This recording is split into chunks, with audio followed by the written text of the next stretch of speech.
Hey, everybody, it's Kelly Williams with The Kelly Williams Show and your home TV.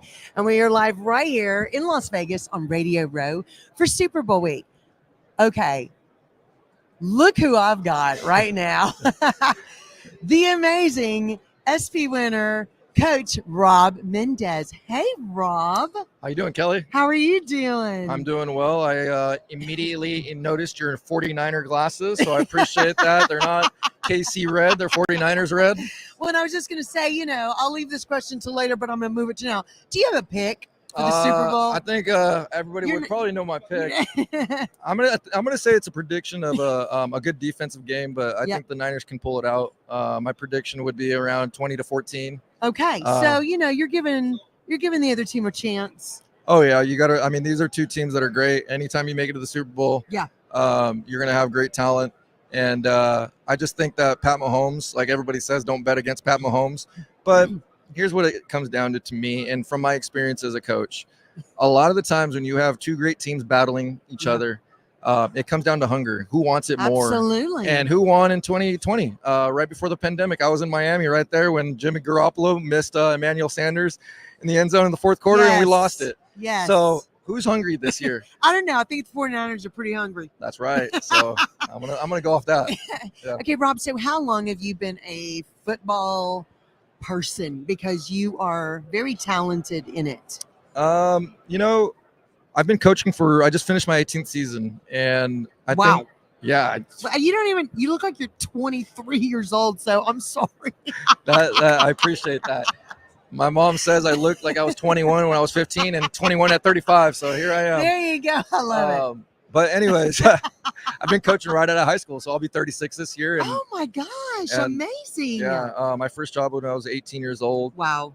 And I just loved it. Every year, at first I really enjoyed calling the plays, but I just started gravitating towards the camaraderie and the build-up, especially when I received that head coaching job.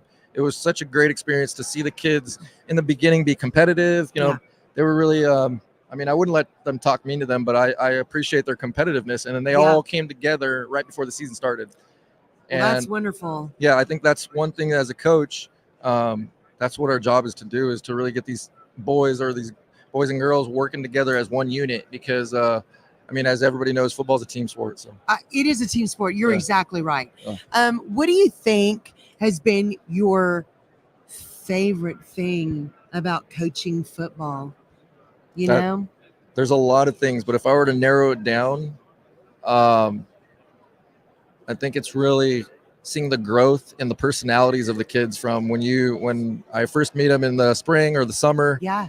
And then they start being more comfortable with their surroundings. They start becoming a little bit more comfortable with themselves and a little bit more confident. Yeah. And then not only that, it's so great to see the starters, understanding that they might have abilities that other backups don't, but then they share that and then they coach. And honestly, that was the greatest thing for me, as a coach, is seeing other players coach each other, help each other, because at the end of the day, when you're doing anything in life, you're either going to be leading or learning.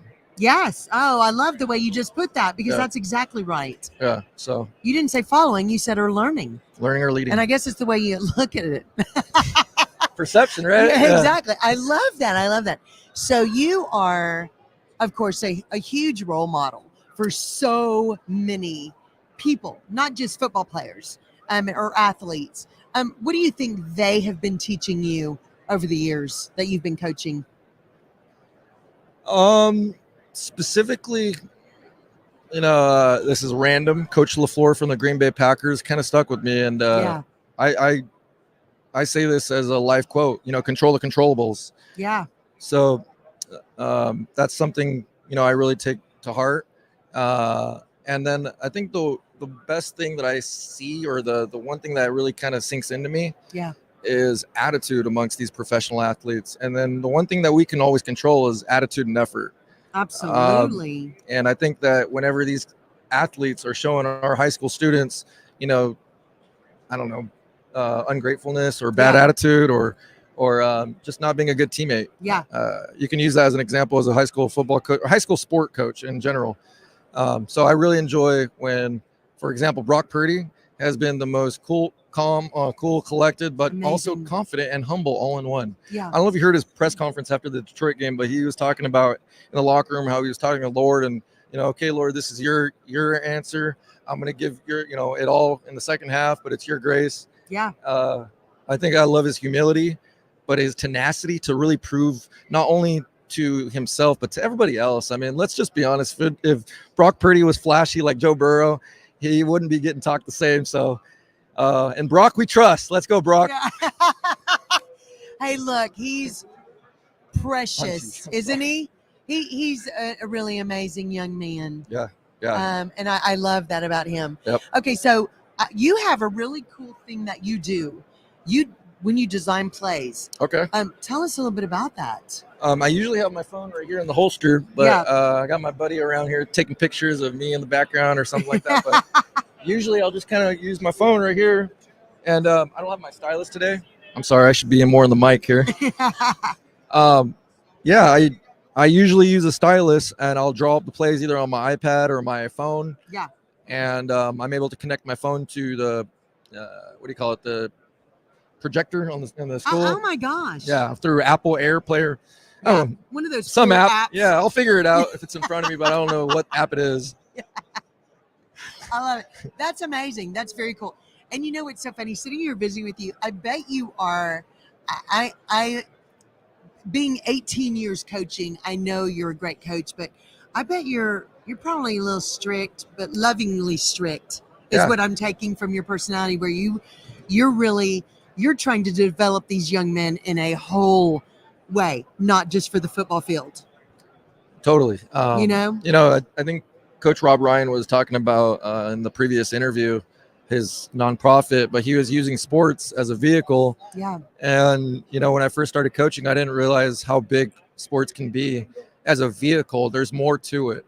And as much as we love to do, I mean, don't get me wrong, football, I love football almost as much as Tom Brady. Yeah. But no, I mean, I think when you find passion, it's how you do it instead of what you're doing. And so, yeah. Exactly. Yeah. That's such a perfect, exact point.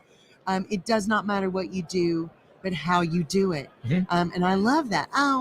We could just visit with you for like 10 hours, but I know you have so many interviews. No. Okay. So you talk about how you never focus on what you can't do, but it's what you can do.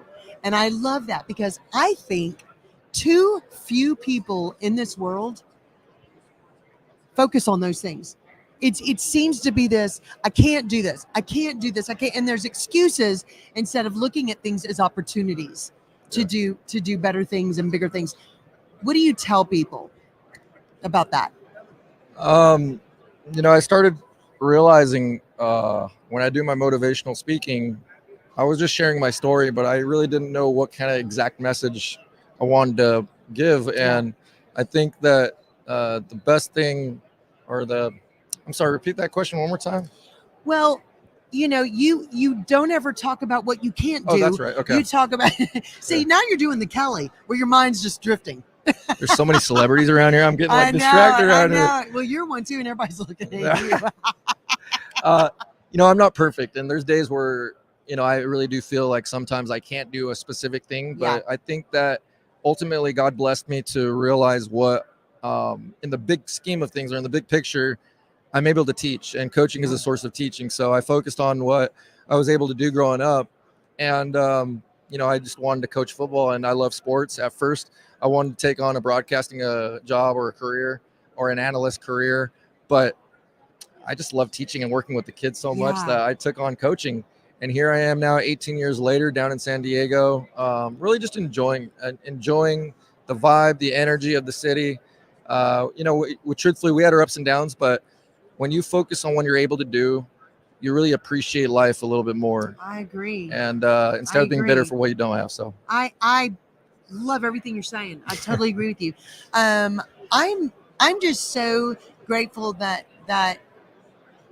God put people like you in this world, because you are not only an inspiration to people, but you are a role model that these are the kind of people that these young kids need to look up to. I think that people get distracted on so many things that Yeah. are not important in including life. me too. Okay? Yeah, we all do. Yeah. But I love that you're a motivational speaker and that you are sharing your gifts and talents with so many others. That's a very big deal. Yeah. What do you see for yourself in the next, 5 years with coaching and speaking? What do you want? I do want to become a head coach at the varsity level, and I would love to just manage and really just influence these kids to Yeah. see what they are able to do. But truthfully, I don't know if I've shared this, but after 18 years of coaching, it's taken a toll. And I can't even imagine, honestly. well, I can't even imagine what Coach Rob Ryan has been doing in the NFL. I mean, I'm complaining about high school football, so It's all hard, I think. it's a lot of energy. Yes. And now that I have That's a girlfriend, what you call it? right? Yes. Right now that I have a girlfriend, I've seen so many, not seen, but I've shared a lot of moments with her that don't include sports or football in general. Absolutely. And so, I'm not watching Sports Center every day. Don't Yeah. tell ESPN that. Yeah. But I just think that there's a lot more to life, and truthfully, I would love to have a baby, and I think who knows where this road takes me, but I just want to really appreciate the people in my life, and whatever comes my way, I'm gonna embrace it and try my best at it. Yeah, I love that. I think you've got an even bigger future, and I see you with a big family. I don't know how many kids you want, but I just see that happening. I don't know if I want a big tribe, but I wouldn't mind one or two. I know. I love that. I love that. Okay, so I want to ask you one more question. What piece of advice would you give young men that have goals and dreams that tend to have that are struggling to have a positive perspective or feel like they're reaching their goals or dreams? What would you tell them?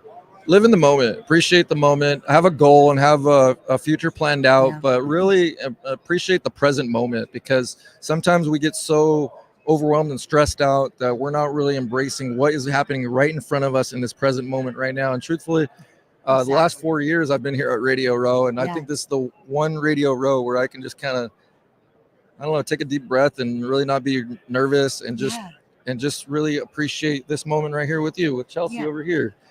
Dave is a blessing to my life too. Yeah. But it's a journey, and I think one thing also I would tell an adolescent is that I think that we should always think about our decisions, because one decision can lead to the next. So yes. Yeah. All fantastic advice. I really appreciate that. I would like to give a shout out to Cali Strong in San Diego. Yes.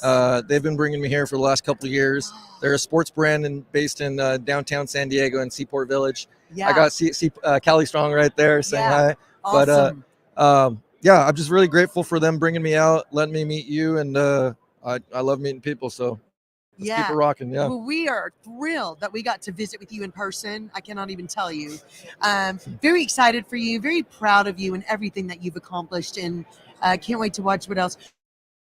How do people follow you on social media? I appreciate that. I'm not the best marketing guy, I guess you could say, but you can follow me on Instagram with Coach Rob Mendez. Just simple, all in one word, Coach Rob Mendez. I also created a new one. I love to make predictions on sports events. College basketball is coming up, so I got another Instagram account called Picks with Coach Rob. But ultimately, if you really want to follow the whole life story, Coach Rob Mendez is my Instagram, and I really appreciate anyone just interested in hearing what I have to say. So thank you. Well, thank you for sharing your story with us and all your great advice. We love it. Guys, thank you, Kelly. More amazing interviews again today. I'm so blessed right here on the Kelly Williams Show on Radio Row, live in Las Vegas for Super Bowl week. Go Niners! He had to throw that in there. That's right. Okay, guys, stay tuned for more right here on the Kelly Williams Show in your home TV, and we'll talk to you in a little bit.